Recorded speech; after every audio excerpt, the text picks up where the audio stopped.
I'm Will Bowling, pleased to be joined by the voice of the Vols, presented by Two Rivers Ford and Volunteer Traditions, Mike Keith, who joins us Thursdays at 8:20 here on the show. Mike, good morning. How are you? Morning, Mike. Good morning, gentlemen.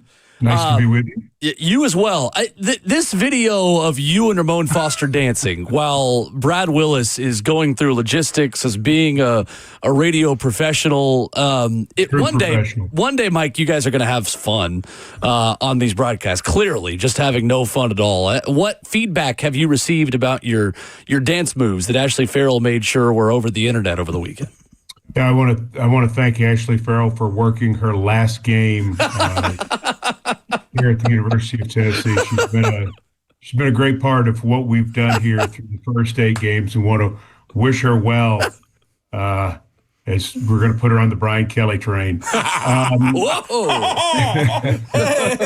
No, I mean, we get busted. What can we say? We get busted. I mean, it's not the first time I've done that. Yeah. It's like the 500th time I've done that. It's just the first time anybody's seen that. I thought Ramon and I were going to make Brad Willis break. He eventually did. You didn't see that part, but we eventually got him, and he actually joined in, which he will often do. But he's a serious, true professional, and we're a couple of goofs. So that's all I have to say about that. Well, too, if the Brian Kelly route was being taken, you'd need to call the governor to fill that position, but that's a separate conversation. It is. Mike, Yes. the follow-up I have, too, is that you posted on your Instagram that you had the Woo sign from the UT Spirit Squad, and you said you would trade it for a dark mode T-shirt. Has the That's trade correct. happened yet? No, and now it's up to 2 dark mode T-shirts. Wait till tomorrow. It'll be a quarter zip, too. One in a medium and one in a 3 or 4X. Yeah. Perfect. Matters what my partner on the broadcast wants, but every day that we don't get a response to that, there will be an additional T-shirt demanded, and then people won't know what to do during that part of Rocky Top because they won't be able to hold up the sign. Great points. So it'll be a confused crowd, and that's just the way it goes. We play the Sopranos music for a reason, right? That's what I keep telling him. Like, I told you, Mike, you're a giant in this thing, and now you got me to back you up. So who wants a problem with us? Is what I'm asking. That's exactly right. I at least want to hold the Woo sign out the studio, out the broadcast booth. Can you hold on out to of it? the window? I think that could be arranged. Hey, just behind the scenes fact, I didn't really steal the Woo sign. Yes. Yes, you did. Some people think I did. A lot of people think I did. I'm dumbfounded at how many friends and relatives are like, you need to give that back. That wasn't nice. It's going to be dark in there. People might not know. People might not know what to do in that moment when we hold up the Woo sign. Oh, that's great. It's clear to say you're having fun with this thing, huh, Mike? Sure. I mean, I think that's how you have to be at a certain point. Is you've got to sort of embrace it. Like today on the Mike Keith show, we have the person who may be my favorite guest ever. I don't want to say she's number one, but her name's Peyton Chapman. She plays on the volleyball team, and she's absolutely hilarious. I mean, to get to know a lot of these athletes and just the students that we're working with here, and a lot of the things we're getting to do here on campus. It's just a lot of fun. And if you can't enjoy it, then why do it? Right. And to me, that was always a part of my philosophy in anything that I did, is if it doesn't sound like somebody's having a good time, then why would you want to listen or watch? Life's too short, and there are too many very serious things in this world. I'm as serious about Tennessee football as anybody. But at the same time, there are moments where you can just really enjoy it. And that's what I'm trying to do. It's well said. Absolutely right. Voice of the Vols, Mike Keith, our guest. Mike, just kind of wrapping a bow on Kentucky and last week as we move forward and talk about the Oklahoma matchup. This wide receiver group is pretty unbelievable, aren't they? And most teams, when they go on the road and can't run the football, they have consequences for that, and they have trouble moving the football. Tennessee couldn't run super well on Saturday, and you couldn't even really tell because Joey Aguilar completed 7 passes deep down the field on 7 tries. What is most impressive to you about the way this wide receiver group is playing and the way this passing attack is starting to click even more heading into a big matchup this weekend? Well, they've fulfilled expectations, and I think that's one of the most important things. If I had come on your show on April the 12th and said that Tennessee would have the number 1 offense in the SEC, I doubt you would have believed me. Right. Because Nico Iamaleava had departed, been let go, however you want to put it. There were tons of questions about the offensive line. There were tons of questions about the receiving core. There was a lot of question about who was going to replace Dylan Sampson. And so what you've ended up with is you've ended up with Joey Aguilar, who has been an excellent answer. The offensive line has done a really nice job. The backs have played well. But I think the receivers have way exceeded expectations. Brazel took the year 2 Josh Heupel system jump. Mike Matthews, I still think has a ton of ceiling. I'm still really excited about what Mike Matthews can do. What he's done is great. I think he's got more. And then Staley has been what I thought he could be and more. The slot receiver who gives you something very different. You have a slot receiver who has not only slot receiver skills, but he's got outside receiver speed and size, and he can line up outside. The other thing that I think is exciting is you're getting Radarius Jackson back. Joakim Dotson's taking a step. I think you're going to see what Travis Smith has at some point as he comes back. Kelsey Pope's done a really good job with this group, and it's a big reason that this team is 6-2. And again, I think if I told most Tennessee fans on April 12th after Iamaleava's departure with all the other questions that you're going to be 6-2, you'd have probably said, okay, I'll take my chances down the stretch with what that's going to look like based on, you're losing the biggest part of your offense that you don't have a question about, which is really, outside of Iamaleava and Miles Kitselman, everything else was a question mark. And yet here they are, and now they play against the number 1 defense in the conference this weekend. Mike, when you look at playing against this Oklahoma Sooners team and a night game, what portion of this are you expecting to kind of explode for the Vols? Is it Joey again because he's been a steady Eddie, or at some point the establishment of the line of scrimmage as far as running the football's got to take place too in these type of moments, especially when it's later in the season like this? Yeah, and I think this is the best front Tennessee's played all year. Yeah. I think when you look at Oklahoma's defensive line and you look at their depth, I think they're very similar to Tennessee last year. I think they have the playmakers in the defensive line, but then they have incredible depth that they're able to rotate through. And they have guys that are starting to come on among those 6, 7, and 8 positions. So the offensive line is going to have a real challenge. I think for Tennessee, my opinion is that first down is going to be massive. When you play good defense, as a coach told me at one point, when you play a good defense, first down becomes way, way, way, way more the most important down because you can't get behind the sticks against a good defense or else they've got you where they want you. For Tennessee this week, they've got to get something established on first down, whether it's either throwing or running, in order to put this defense on their heels. Lane Kiffin and company were able to do that last week. I think the most impressive stat from Ole Miss in the win over Oklahoma is not 34 points or 415 yards. I think it's that they got 41 rushing attempts, which meant they held the ball, they stayed with it, and that meant they were able to dictate the pace in this game. That's going to be a big thing for Tennessee is how do they dictate the pace? Because personnel-wise, Ramon, especially up front, I don't think Tennessee's seen a defense like this. No doubt. With that being said, this is probably the toughest, I guess, road environment that John Mateer is going to have to go into. Mike, do you look for the crowd in this situation, or do you say to Tim Banks, you got to find a way to contain him from extending drives, because that seems to be, I guess, the kryptonite for this defense is keeping these types of quarterbacks in the pocket.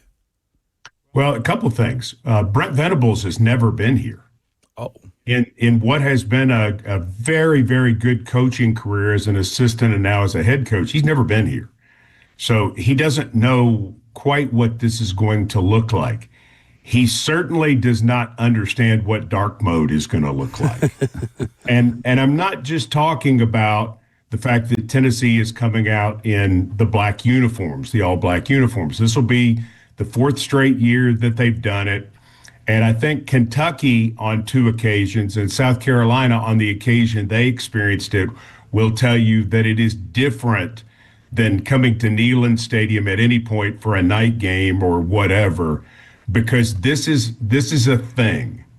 And I think, to say dark mode is activated, people don't understand what it means with the lighting, with the sound, with everything that goes on, and with the fact that you have the crowd involvement. You guarantee the crowd involvement because there's an expectation that they're not just going to come and cheer, but they're going to take part in this event, which is what dark mode has become. And so I think that's going to make things very hard on John Mateer and everybody else. I'm excited to see it in person. I've had a bit of a glimpse behind the scenes of what it all looks like, and the planning and the coordination for this is remarkable because, the number one trend on social media Saturday night will be Neyland Stadium in dark mode for anything, not just sports, but really for anything. And it's something the whole university community embraces now. So I think that's a special advantage. Tennessee's 3-0 in dark mode games and has played well in all 3. So, it's not like wearing the orange helmet at South Carolina, which we haven't seen again, or the orange shoes against Alabama in 1986, which were summarily burned, I was told. I don't think that's true. I hope so. I get it. They should have been. When you play well and you have a thing, which is what dark mode is, then you've got the opportunity to really have something special on the line to help both the offense and the defense. I think it's going to be a lot of fun. Voice of the Vols, Mike Keith, our guest, presented by Two Rivers Ford and Volunteer Traditions. Mike, there's so many interesting matchups between the Oklahoma offense and Tennessee defense. The 2 freshmen at the tackle spots in this environment certainly jump out. Isaiah Satania, I'm into the track speed and into all the stuff with that. He has got track speed in his DNA, and you can certainly tell on film. What's the key matchup Tennessee's got to win, or I guess maybe the key for the Tennessee defense and the thing that they can control in this game to have success against Ben Arbuckle's scheme and ways that he will try to get the best out of John Mateer, who's frankly not really looked like himself since he had surgery? Well, I think the main thing is just consistency. This defense has been so wildly inconsistent. On one play they're A++, and on the next play they're F. And that it's like, a B or C would be fine. Certainly you want the Idris Farouk play for a touchdown, and you want being able to recover a fumble, and you want to sack the quarterback. But on the play where Law went 71 yards for Kentucky, if they just get him down, okay, 5-yard gain, 10-yard gain, even 15-yard gain, just tackle him. And let's go on to the next play. I think this defense is good enough, Will, that if they can just play consistently, if they can get guys on the ground, if they can not give up 56-yard passes and 71-yard passes, and the 71-yard pass should have been a 5-yard gain. And I'm not taking anything away from Law or from Kentucky, but you've got to, if you're an SEC defensive back, you've got to get there and make that play. You've got to get that guy on the ground. That's what this is really about. I think if this defense has consistency starting Saturday, I think Tennessee has a very good chance at a nice run in November. This is the toughest November schedule I can ever remember Tennessee having. And for them offensively, I think they're good enough that if their defense can just not have these moments where it just all goes awry, where they just sort of short out, then they've got a chance to be steady. Okay, give up yards, fine. I mean, that happens. Understand that the other team will make some first downs, but just don't ruin it with miscommunication, missed tackles, things of that sort, to where you give up these massive plays. No doubt. I mean, to that point, 141 of the 342 total yards Oklahoma had last week were on a Isaiah Satania catch and run and a Xavier Robinson run. Right. And I mean, if Tennessee doesn't allow that, if they can just be more consistent. And listen, Satania's really fast. Got it. Right. Robinson's a really good back. Not taking anything away from him, but we have seen situations where we've seen this defense do spectacular things. So I know they're capable of just doing normal things. No doubt. I know they are. Right. And the coaching staff knows there were guys in place. I mean, on the quick screen that went 71 yards, that was not a scheme issue. Right. I mean, there were people over there. Just gotta make play. They weren't lost. Just got to get a guy on the ground. Yeah. And so that, it's going to be interesting to see if Tennessee can step up in that area where, unfortunately, they've had issues all year. This has been, but the challenge is not turning everything around. The challenge is not coming up with something completely new. The challenge is just making the normal the consistent. And that's what they've got to do. I mean, if they get boring in the last 4 weeks, they get better. Yeah. Mike, if I had told you 10 years ago that Tennessee would play Duke in October in a sold-out Thompson Bowling Arena at Food City Center, what would your reaction have been? Really? What sport? What sport? Yes. What was that like? How much fun did you have with the crew on Sunday and watching that team? My goodness, that felt like a February or March game, not an October game. And I think that's the big advantage, too, is the 9 newcomers have now played in an SEC-type atmosphere at the Food City Center. And they don't have to wait till January to do that because, I mean, let's face it, the November and December games won't provide that. It's just the opponents aren't as exciting. The students are gone for a lot of the time during November and December. You don't have everything there. Well, I mean, they've now gone out under the lights to put on the show. And so when they get into January, they will have seen how that feels. And I think that will help them. They've also seen a Player of the Year candidate in Cameron Boozer. He's a National Player of the Year candidate, Yes. I promise you. No doubt. And they've seen, certainly a top 10 basketball team, maybe a top 5 basketball team, maybe the best basketball team in the country. Certainly the best freshman class. So, all of those things work to their benefit. I think they didn't win on the scoreboard, but in all of the other areas, they ticked that off as a big win. And that's good for Duke and that's good for Tennessee because Duke's playing a very challenging non-conference schedule by design because the ACC has not been as good in recent years. And John Shire felt like that hurt them when they got to the NCAA tournament. Didn't really want to, broadcast it, but I think you understand what he's doing. He's trying to get that team ready. And then on the other hand, you get into the situation where for Tennessee, it does nothing but help you, especially with a Nate Ament having that game under the lights in that way with that sort of spectacle. He can play better. He will play better. He didn't play badly in his first time out. Mike, I got to ask you real quick, though, too.